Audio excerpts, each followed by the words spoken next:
اعوذ باللہ من الشیطان الرجیم، بسم اللہ الرحمن الرحیم۔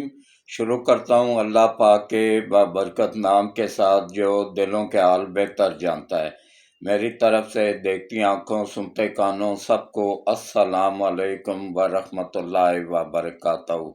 لاکھوں کروڑوں درود و سلام آقا دو عالم خاتم النبیین حضرت محمد مصطفیٰ صلی اللہ علیہ وآلہ وسلم پہ اور آپ کی آل پاک پہ۔ میرا آج کا موضوع انتہائی حساس ہے۔ اگر یہ ویڈیو آپ نے پوری طرح دیکھ لی، پوری طرح سمجھ لی، دماغ میں بٹھا لی، تو آپ فوری طور پہ اپنے ملک کے اور اپنی فوج کے شانہ بشانہ کھڑے ہو جائیں گے۔ 24 گھنٹوں میں آخر ایسا کیا مسئلہ ہوا ہے کہ امریکہ کے نائب وزیر دفاع کو تیسری مرتبہ بیان دینا پڑا؟ اس پہ بات ہوگی۔ 24 گھنٹوں کے بعد فیصلہ، کل کا دن ہے، پرسوں فیصلہ سنایا جائے گا عمران نیازی کے 190 ملین روپے کا، جو کہ انگلینڈ کی کرائم ایجنسی نے پکڑے تھے، اس کا فیصلہ سنایا جائے گا۔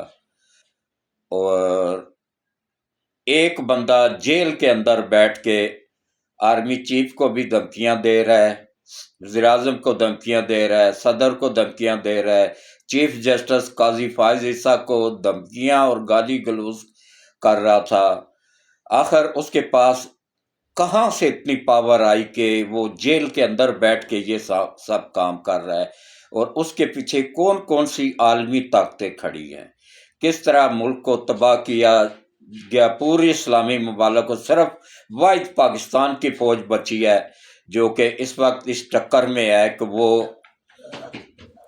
امریکہ کو اور اسرائیل کو اور انڈیا کو ٹکر دے سکتی ہے۔ صرف پاکستان کی فوج بچی ہے بس، باقی تمام ممالک کی فوج کو وہ ختم کر چکے ہیں۔ ایک مصر بچا ہوا تھا، مصر کو اس فوج کو تباہ کیا، شام کی فوج کو تباہ کیا، عراق کی فوج کو تباہ کیا، لیبیا کی فوج کو تباہ کیا، اور یہ گریٹر اسرائیل کا جو منصوبہ ہے نا، اس کو کمپلیٹ کیا جا رہا ہے۔ اس کے لیے اس میں صرف 3 ممالک بچیں گے جو کہ ان کے پٹھو ہوں گے، ان کے زیر نگرانی کام کریں گے، ایک سعودی عرب، ایک قطر اور ایک اردن۔ باقی سب کو انہوں نے اسرائیل میں شامل کرنا ہے۔ گریٹر اسرائیل منصوبہ یہی ہے، عرب ممالک کو پورے کو قبضہ کر کے ان کو اپنے ملک میں شامل کرنا اور ان کی حیثیت ہی ختم کر دینا، یہ ان کا منصوبہ۔ یہ جاہل عوام نہیں سمجھے گی یہ اس چیز کو۔ تو اب آپ آ جائیں سب سے پہلے کہ دیکھیں اس وقت جتنی ضرورت اس وقت پاک آرمی کو کہ ہے عوام کو کے ساتھ کھڑے ہونے کی، اتنی یقین جانیے کہ 78 سالوں میں کبھی نہیں، 77 سالوں میں کبھی نہیں ہوئی تھی۔ فرسٹ ٹائم ہے کہ ہمارے فوج کو شدید ضرورت ہے۔ اتنا پریشر پڑ رہا ہے نا کہ میں کیا بتاؤں آپ کو، بیان کرنا ناممکن ہے۔ یہ وزیر اعظم کا حوصلہ ہے، وزیر داخلہ کا حوصلہ ہے، اور سب سے بڑھ کے آرمی چیف کا حوصلہ ہے، چاروں کور کمانڈروں کا حوصلہ ہے جو یہ پریشر برداشت کر رہے ہیں۔ آرمی چیف سب سے زیادہ کر رہا ہے کیونکہ سارا دار مدار ہی اسی پہ ہی ہے۔ تو اقتصادی پابندیاں امریکہ نے لگائی ہیں، کس وجہ سے؟ کہ وہ کہہ رہا ہے کہ پاکستان ایسے میزائل تیار کرنے میں لگا ہوا ہے جو کہ امریکہ سمیت پوری دنیا کے کسی بھی ملک کو ہٹ کر سکتے ہیں۔ تو بھائی کیوں؟ اس میں مسئلہ کیا ہے؟ تمہارے باپ کا ملک ہے، یہ ایک آزاد اور خود مختار ملک ہے، جو مرضی تیار۔ تم لوگوں کے پاس میزائل ہیں جو پوری دنیا کو ہٹ کر سکتے ہیں، تو اگر کسی اسلامی ملک نے بنا لیا تو کیا ہوا ہے؟ کیوں مرچیں لگی ہوئی ہیں ان کو صرف یہ خطرہ پڑ گیا ہے کہ کسی طریقے سے یہ چھوٹا سا ملک تھا، کیسے یہ غربت بے تحاشا ہے اس ملک میں، کرپشن بے تحاشا ہے اس ملک میں، پھر بھی یہ کیسے ترقی کیسے کر رہا ہے، یہ اللہ کروا رہا ہے۔ یہ ایٹمی پاور کیسے بنا، یہ اللہ نے بنوایا ہے۔ یہ فیکٹریاں کارخانے کیسے اس میں لگنا شروع ہو گئے ہیں، سی پیک کیسے بننا شروع ہو گیا ہے، یہ اللہ کی مدد سے ہوا ہے۔ سی پیک کیسے کمپلیٹ ہو رہا ہے، گوادر کیسے کمپلیٹ ہو رہا ہے، یہ اللہ کی طرف سے ہو رہا ہے۔ اللہ جب تک اس ملک کے ساتھ ہے نا، اللہ کی مدد شامل حال ہے، تو پوری دنیا بھی مل کے آ جائے تو ہمارا بال بھی اکھاڑ نہیں سکتی ہے۔ اور میں آپ لوگوں کو ایک بات اور بتاؤں کہ یہ آرمی چیف نہ جھکنے والا ہے نہ بکنے والا ہے۔ میں نے ہمیشہ ضیاء الحق دور میں نے جیل کاٹی، ایوب خان کے دور میں پہلی مرتبہ میں جیل گیا ہوں۔ صحافت ایسا ہی نہیں بن جاتا ہے، صحافیوں کے لیے جان ہتھیلی پہ رکھنی پڑتی ہے، تب جا کے صحافی بنتا ہے۔ یہ آج کل مائک اٹھا کے یہ لونڈے لپاڑے نکل آتے ہیں باہر کے، ہم جی کون ہیں جی؟ صحافی ہیں۔ یہ صحافت کے نام پہ دبا ہے، صحافی نہیں ہے، صحافت کے نام پہ دبا ہے۔ میں نے سب سے پہلے جیل گیا تھا ایوب خان کے وقتوں میں، اس وقت میں نوائے وقت اخبار میں تھا۔ میں نے ایک اداریہ لکھا تھا اس فاطمہ جناح کی حمایت میں اور ایوب خان کی مخالفت میں۔ اس میں مجھے ایجنسیاں اٹھا کے لے گئی، بے تحاشا تشدد کیا گیا، اس کے بعد جیل میں ڈال دیا گیا۔ اس کے بعد دوسری مرتبہ مجھے ضیاء الحق کے دور میں نے بھٹو کی حمایت میں اور اس کے مخالفت میں اداریہ لکھا اخبار میں۔ اس وقت اخبار ہی ہوتا تھا، یہ الیکٹرانک میڈیا نہیں تھا اس وقت۔ تو پھر مجھے جیل ایجنسی اٹھا کے لے گئی، اسی طرح برف کے بلاک کے اوپر ہاتھ اوپر باندھ کے کھڑا کر دیتے تھے۔ اس وقت میں جوان تھا، تو بے تحاشا تشدد کرنے کے بعد جیل ڈال دیا۔ تیسری مرتبہ مشرف کے دور میں نے جب لال مسجد میں بچیاں شہید کروائیں، اس ظالم درندے نے حافظ قرآن بچیوں کو شہید کروایا، تو اس کی مخالفت کی، تو وہ مجھے پھر اٹھا کے ایجنسیاں لے گئیں اور پھر تشدد کیا، پھر جیل میں ڈال دیا۔ تین مرتبہ جیلیں کاٹ کے تشدد ایجنسیوں کا برداشت کر کے کوئی بیان بازی نہیں کی، کوئی خلاف فوج کے بیان نہیں دیا، اور اپنی ڈیوٹی نبھاتا رہا ہوں، کیونکہ میں اپنے ملک کا وفادار صحافی ہوں۔ تو اس کے بعد کیا ہوا جناب، یہ آ گیا آرمی چیف۔ باجوہ کی بھی میں نے مخالفت کی تھی، میرے ولاگ اٹھا کے دیکھ لے، باجوہ کی سخت میں نے مخالفت کی تھی، لیکن اس وقت مجھے کسی نے نقصان نہیں پہنچایا۔ بہرحال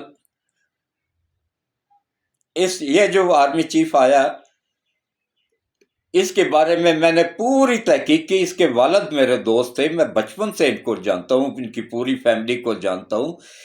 یہ مڈل کلاس طبقے سے تعلق رکھتے ہیں، اور نبی پاک صلی اللہ علیہ وآلہ وسلم کی حدیث مبارک موجود ہے، بخاری میں بھی ہے، مسلم میں بھی ہے، ترمذی میں بھی ہے، اور بہت ساری حدیثوں میں موجود ہے کہ میری نسل فاطمہ سے چلے گی، فاطمہ کی اولاد ہی میری اولاد ہوگی، اور جس نے فاطمہ کی اولاد کو برا بلا کہا یا گالی گلوچ کی، اس نے مجھے گالی گلوچ کی، مجھے برا بلا کہا، اور جس نے مجھے برا بلا کہا، گالی گلوچ کی، وہ فوراً اسلام سے نکل گیا، کافر ہو گیا۔ اب یوں تھوڑا دیکھ لیں کہ دن میں کتنی گالیاں نکالتے ہیں آرمی چیف کو، اور یہ سوچ لیں کہ آخرت میں ان کا انجام کیسا ہوگا، ان کو کافروں کے ساتھ اٹھایا جائے گا۔ یہ میں نہیں کہہ رہا ہوں، یہ نبی پاک صلی اللہ علیہ وآلہ وسلم کا فرمان ہے۔ چیک کر لیں، ابھی گوگل سرچ کر لیں، اگر نہ ہو، یہ حدیثیں نہ موجود ہوں، جو چور کی سزا وہ میری سزا، میں ہر سزا بھگتنے کو تیار ہوں۔ یہ نبی پاک کی فرمان ہے، نبی پاک کی حدیثیں موجود ہیں، جس پہ میری نسل فاطمہ سے چلے گی، فاطمہ کی اولاد ہی میری اولاد ہوگی۔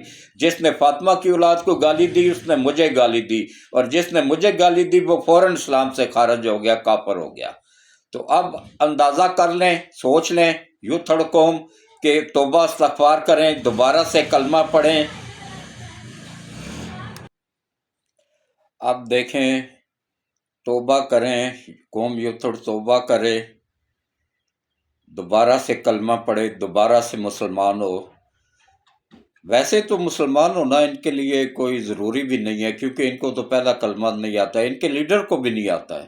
خدا کی قسم، میں قسم اٹھا کے کہہ رہا ہوں، اس کو پہلا کلمہ نہیں آتا ہے۔ نماز تو دور کی بات ہے، پہلا کلمہ بھی نہیں آتا ہے، وہ مانتا ہی نہیں کلمے کو، لا الہ الا اللہ تک آدھا کلمہ پڑھتا ہے، پورا کلمہ اس کو آتا ہی نہیں ہے۔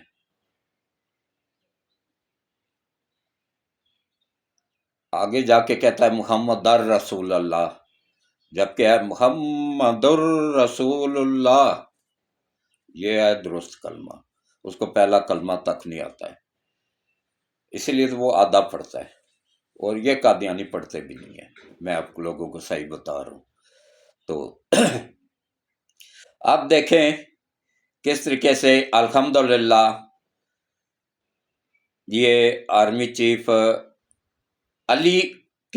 علی کا شعر ہے، علی کی اور فاطمہ کی اولاد ہے، اور شاہ شمس تبریز کی نسل ہے، جس نے سورج کو ملتان میں سوا نیزے پہ بلا لیا تھا۔ تو یہ کافر یہودی یہ مل کے کیا کر سکتے ہیں؟ یہ اس کا ایک بال بھی نہیں اکھاڑ سکتے ہیں۔ انشاءاللہ اسی کی قیادت میں ہمارا ملک ترقی کرے گا، سی پیک کمپلیٹ ہوگا۔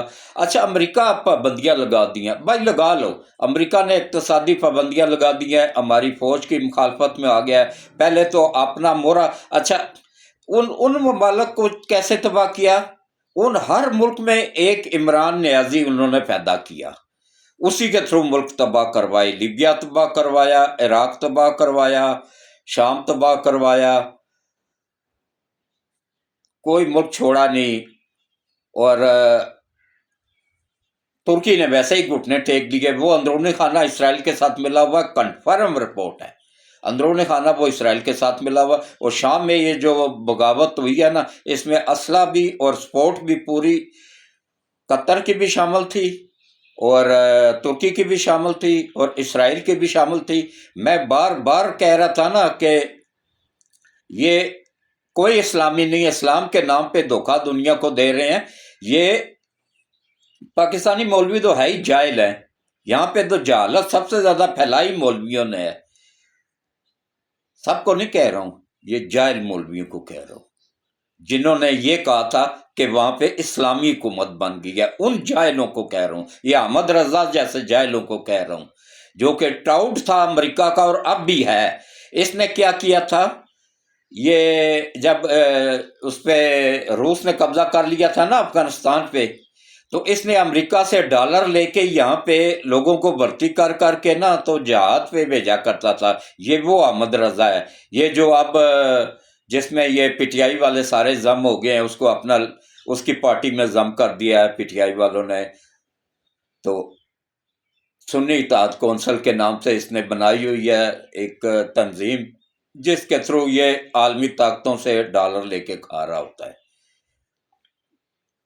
تو وہ کوشش کریں کہ دیکھیں کس طریقے سے میزائل پروگرام پاکستان کا تیزی کے ساتھ آگے بڑھ رہا ہے، جیسے ایٹم بم پاکستان کا اب تسلیم کیا امریکہ نے کہ پاکستان کا ایٹم بم دنیا کا خطرناک ترین ایٹم بم ہے۔ اتنے خطرناک بم نہ امریکہ کے پاس ہے، نہ اسرائیل کے پاس ہے، اور نہ ہی جو ہے نہ کسی اور ملک کے پاس ہے، جتنا خطرناک ایٹم بم پاکستان کے پاس ہے۔ اور اب انہوں نے کہا کہ سب سے خطرناک میزائل جو ہے نا وہ پاکستان بنانا شروع ہو گیا ہے، الحمدللہ۔ تو یہ اللہ کی طرف سے ہی ہوا ہے نا، غیبی مدد ہوئی ہے۔ اس میں موجودہ آرمی چیف کو دونوں ہاتھوں سے سلوٹ پیش کرتا ہوں، اور شہباز شریف کو، نواز شریف کو، یہ ملک کے وفادار ہیں۔ انہوں نے یہ ٹیکنالوجی لی ہے نا، جے ایف تھنڈر جہاز، بتائیں نا کس ملک کے پاس جنگی جہاز ہیں؟ کتنے امیر، انڈیا کتنا امیر ہے، کوئی فیکٹری کارخانہ اس کا جنگی جہاز بنانے کا نہیں ہے۔ صرف 4 ملک بنا رہے تھے پورے ورلڈ میں، ٹوٹل 4 ملک بنا رہے تھے۔ کون کون سے؟ نمبر 1 پہ امریکہ، نمبر 2 پہ فرانس، نمبر 3 پہ یہ روس، نمبر 4 پہ چائنا۔ یہ 4 ملک بناتے تھے جنگی جہاز۔ 5واں ملک پاکستان اس فیلڈ میں داخل ہوا ہے، اور کبھی کسی پی ٹی آئی کے لیڈر نے یا کسی نے کہا ہے کہ جے ایف تھنڈر میں نواز شریف نے کمیشن کھایا، یا نواز شریف نے رشوت لی ہے JF تھنڈر کی فیکٹری لگانے میں؟ کیوں نہیں کہتے؟ بتائے نا کوئی U3rd کیوں نہیں کہتے ہو؟ کیوں نہیں اس میں کرپشن نکالتے ہو؟ JF تھنڈر جہازوں کی جو فیکٹری لگی ہے، پاکستان پورے کا پورا خزانہ بھی خالی کر دیتا نا، تو پھر بھی فیکٹری تو دور کی بات ہے، 10 جہاز سے اوپر نہیں لے سکتا تھا پورا خزانہ دے کے بھی۔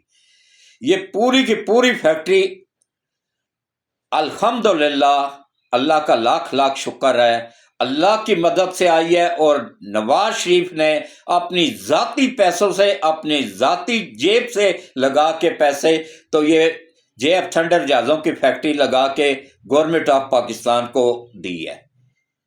کب طاقت تھی پاکستان میں؟ انڈیا میں نہیں ہے، ترکی میں نہیں ہے، جو اتنے بڑے بڑے ملک ہیں جن کو اتنے، ایران میں نہیں ہے، ان کے پاس پاور نہیں ہے۔ سعودیہ کتنا امیر ملک ہے، دبئی کتنا امیر ملک ہے، نہیں ہے طاقت ان کے پاس، وہ کنگال ہو جائیں اگر یہ ایک فیکٹری لگا لیں تو۔ یہ نواز شریف نے اپنے ذاتی پیسوں سے لگائی ہے، اور اتنا پیسہ اس کے پاس ہے۔ U3rd سنو غور سے، اتنا پیسہ ہے ہمارے لیڈر نواز شریف کے پاس کہ اس نے یہ ذاتی فیکٹری خرید کے گورنمنٹ آف پاکستان کو وقف کیا ہے، اور اس کی وسعت کا اندازہ اس سے لگا لیں، کامرا میں ہے، کوئی جا کے دیکھنا چاہے تو دیکھ سکتا ہے، اس کا فرنٹ صرف 35 کلومیٹر ہے، اتنی بڑی فیکٹری ہے، اور وہاں پہ جنگی جہاز بن رہے ہیں، اور اب اتنے مضبوط جہاز، جو نیا جہاز آ رہا ہے نا، وہ اتنا پائیدار ہے کہ وہ ریڈار میں بھی نظر نہیں آئے گا۔ اتنے خطرناک اسلحہ پاکستان بنانا اور پوری دنیا کو، اسلامی ممالک کو مضبوط کرنا شروع ہو گیا ہے کہ امریکہ کو 24 گھنٹوں میں 3 بیان دینے پڑے ہیں۔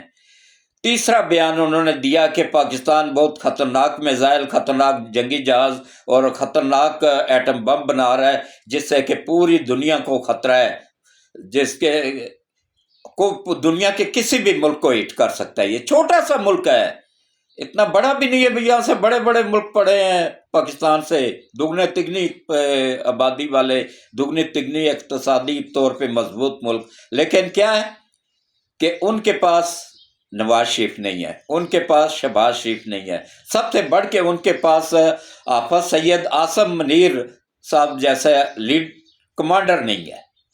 یہ پاکستان کی خوش قسمتی ہے۔ اب عوام کو چاہیے کہ امریکہ کو بتا دے کہ ہم مشکل وقت میں بھلا آپس میں لڑیں جھگڑیں جو مرضی کریں، لیکن مشکل وقت میں ہم ایک ہو جاتے ہیں۔ اب دیکھیں، امریکہ نے پابندیاں لگا دی ہیں، اور جیلز میں بیٹھ کے ایک قیدی کہہ رہا ہے جی کہ میں پاکستان کے جو معیشت تباہ کر دوں گا، میں جو باہر سے سرمایہ آتا ہے اس کو روک دوں گا۔ یہ بھی عالمی طاقتوں کا ہی مورا ہے نا، ان کے ہی کہنے پہ یہ کہہ رہا ہے۔ روک کے دیکھ لے، وہ U3rd تو پہلے ہی نہیں بھیج رہے ہیں، U3rd تو جو کماتے ہیں وہی پہ کھا پی جاتے ہیں، وہ تو رہائشی ادھر کے ہیں، انہوں نے کیا بھیجنا ہے؟ یہاں پہ ان کے ماں باپ مر جاتے ہیں، تب آتے ہیں، آ کے ان کی جائیدادیں بیچ کے تو واپس چلے جاتے ہیں۔ وہ ان سے کوئی امید نہیں ہے، امید ہے تو کن سے ہے؟ اور وہ بھیجیں گے، اور انہوں نے پہلے سے زیادہ بھیجا ہے ملک کے لیے زر مبادلہ، اسی سے تو ہمارا سٹاک ایکسچینج مضبوط ہوا ہے۔ ہاں، یاد آیا سٹاک ایکسچینج سے کہ پاکستانیوں بہت بہت مبارک، نئے سے نیا ریکارڈ ڈیلی بنتا جا رہا ہے سٹاک ایکسچینج میں، اتنی مضبوطی آ گئی، اتنی تیزی آ گئی، یہ اللہ کا کرم ہوا ہے سب۔ جب سید آ جائے نا، سید کھرا سچا سید، آج کل تو اینٹ اٹھاؤ تو نیچے سے سید نکل آتا، 2 نمبر سید نہیں۔ علی کی اولاد اور فاطمہ کے جسم سے، علی کے 16 بیٹے ہیں، سب کے سب سید نہیں ہیں۔ اب پوچھو کیوں نہیں ہے سب کے سب سید؟ علی کی اولاد ہو، علی کا خون ہو اور سید نہ ہو؟ نہیں، صرف نبی پاک صلی اللہ علیہ وآلہ وسلم سید تھے، اور آگے ان کی بیٹی فاطمہ سید تھی، اور فاطمہ کے جسم سے جو پیدا ہوا ہے وہ سید ہے۔